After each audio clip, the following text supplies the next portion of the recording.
Party को, हुकूमत में मेरे बैठे हुए साथियों को, इवन मुत्तहिदा कौमी मूवमेंट के साथियों को भी पता है कि कौन नशे में बोलता है और कौन होशमंदी में हमेशा बोलता है।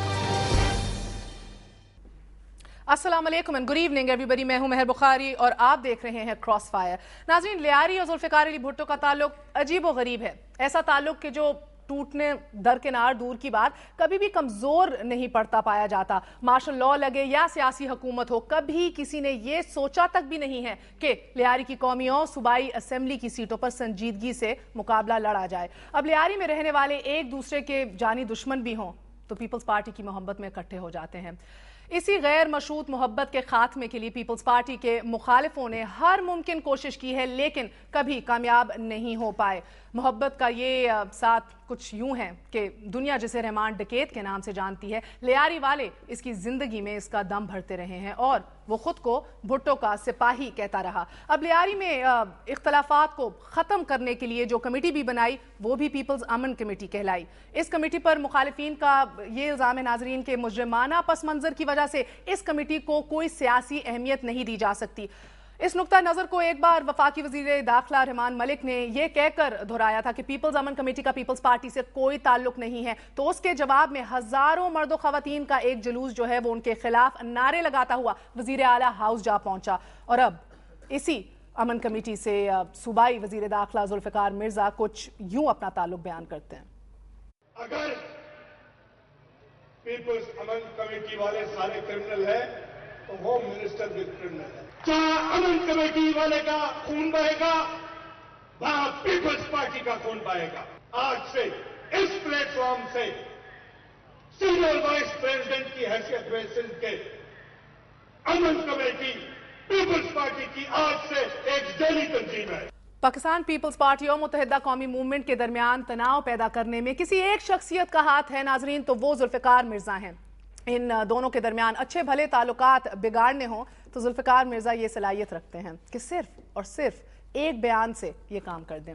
सवाल पैदा होते हैं कि क्या जुल्फ़िकार मिर्जा खुद बोलते हैं या उनके अंदर कोई और बोलता है। ये जानने की कोशिश करेंगे। हमारे साथ मौजूद हैं आज एमक्यूएम के सीनियर रहनुमा हैदर अब्बास रिजवी साहब और हमारा साथ दे रहे हैं पीपल्स पार्टी के सीनियर रहनुमा अब्दुल कादिर पटेल साहब। अस्सलाम वालेकुम, आप दोनों का बहुत बहुत शुक्रिया। रिजवी साहब, मैं आपसे पहले पूछूंगी, जुल्फ़िकार मिर्जा साहब की एक तारीख है एज वी ऑल नो, और उनकी वजह से आपके और पीपल्स पार्टी के दरमियान तनाव भी रहता है, बल्कि इसको हम बढ़ते भी देख रहे हैं।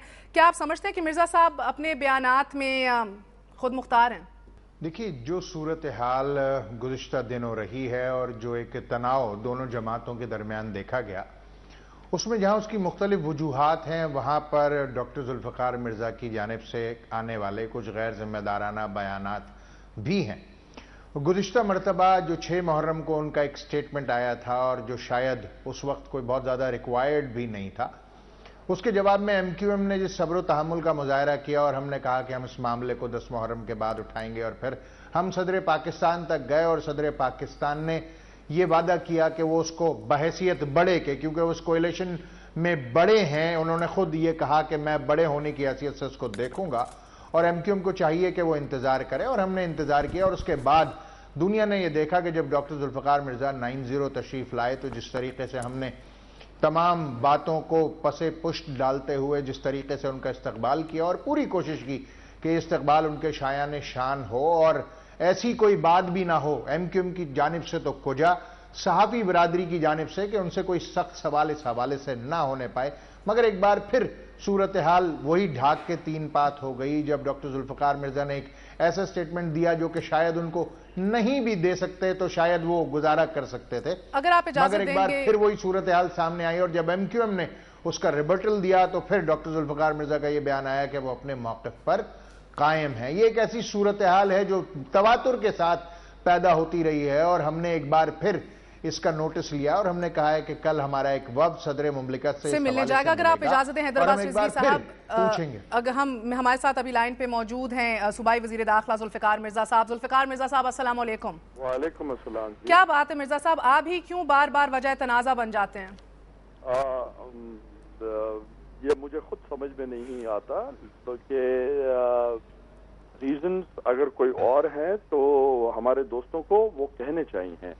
सिर्फ एक शख्स की वजह से तो मैं नहीं समझता کوئی پبلک ایشو ہو, کوئی الیکٹورل جو ان کے ہے لوگ جنہوں نے الیکٹ کیا ان کا کوئی ایشو ہو, یا کوئی ایسی کوئی بات ہو, کوئی اصول کی بات ہو, اس میں یہ اگر تھریٹ کریں چھوڑنے کی تو بات سمجھ میں آتی ہے.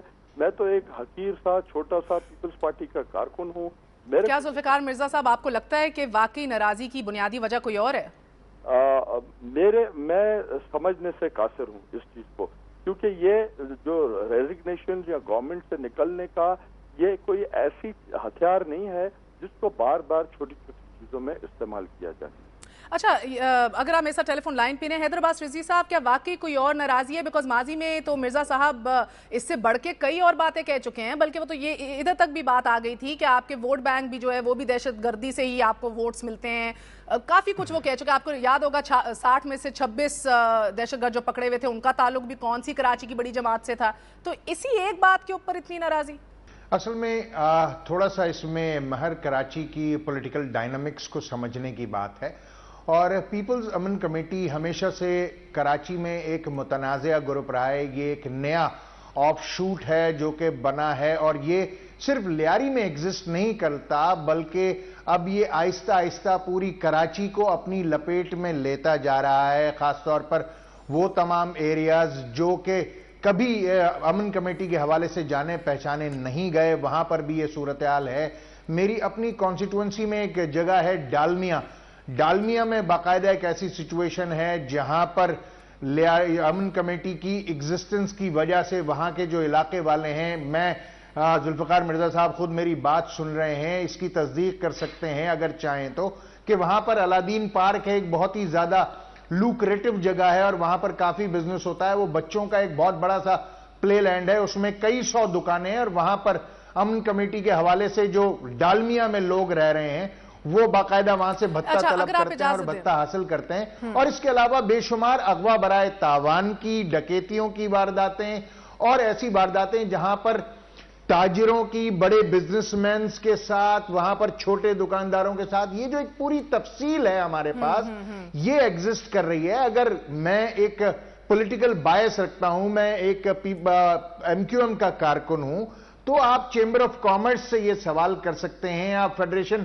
سے یہ سوال کر سکتے ہیں, آپ وہاں کے اس علاقے کے تاجروں سے سوال کر سکتے ہیں. سر مسئلہ یہ ہے حیدر عباس رضوی صاحب, ضرور کریں گے بھی, کیا بھی ہے, مگر کوئی کھل کے سامنے نہیں آتا, اور یہی بار بار کہا جاتا ہے کہ تمام تر جماعتیں ان کاموں میں ملوث ہیں. اگر آپ اجازت دیں مرزا صاحب, مجھے یہ بتائیے گا 2 باتیں. ایک تو یہ امن کمیٹی بھتہ وصول کرتی ہے وہ الگ سوال ہے. آپ نے کل جو کہا باقاعدہ طور پہ اعلان کیا سینئر نائب صدر کی حیثیت سے کہ آپ پیپلز امن کمیٹی کو ایک اپنی پیپلز پارٹی کی ضلعی تنظیم مانتے ہیں, یہ آپ نے کس کے کہنے پہ کیا تھا؟ کیا آپ نے یہ صوبائی صدر کے کہنے پہ کیا, یا آپ نے جنرل سیکرٹری تاج حیدر کے کہنے پہ کیا, یا کس کے کو چیئرمین آصف علی زرداری کے کہنے پہ اعلان کیا؟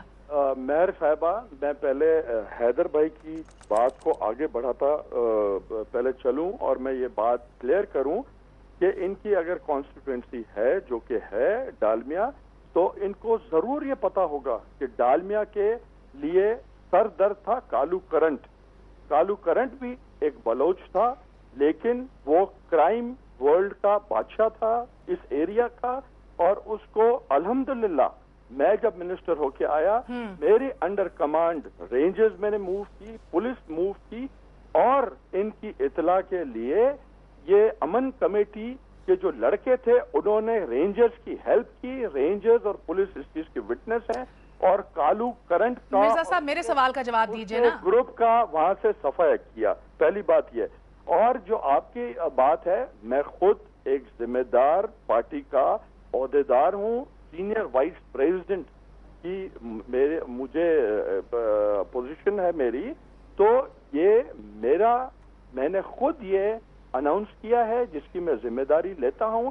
لیکن جو کہ امن کمیٹی کو مین سٹریم میں لانے کے لیے اس میں سب کو میں نے کانفیڈنس میں لیا ہے, انکلوڈنگ گورنر سندھ کو میں نے کانفیڈنس میں لیا ہے. گورنر ارشد العباد کو آپ نے کانفیڈنس میں لیا تھا. ایک بات, ایک تو صوبائی صدر سے آپ نے نہیں پوچھا, کو چیئرمین سے آپ نے نہیں پوچھا, تاج حیدر جنرل سیکرٹری کو صوبائی نہیں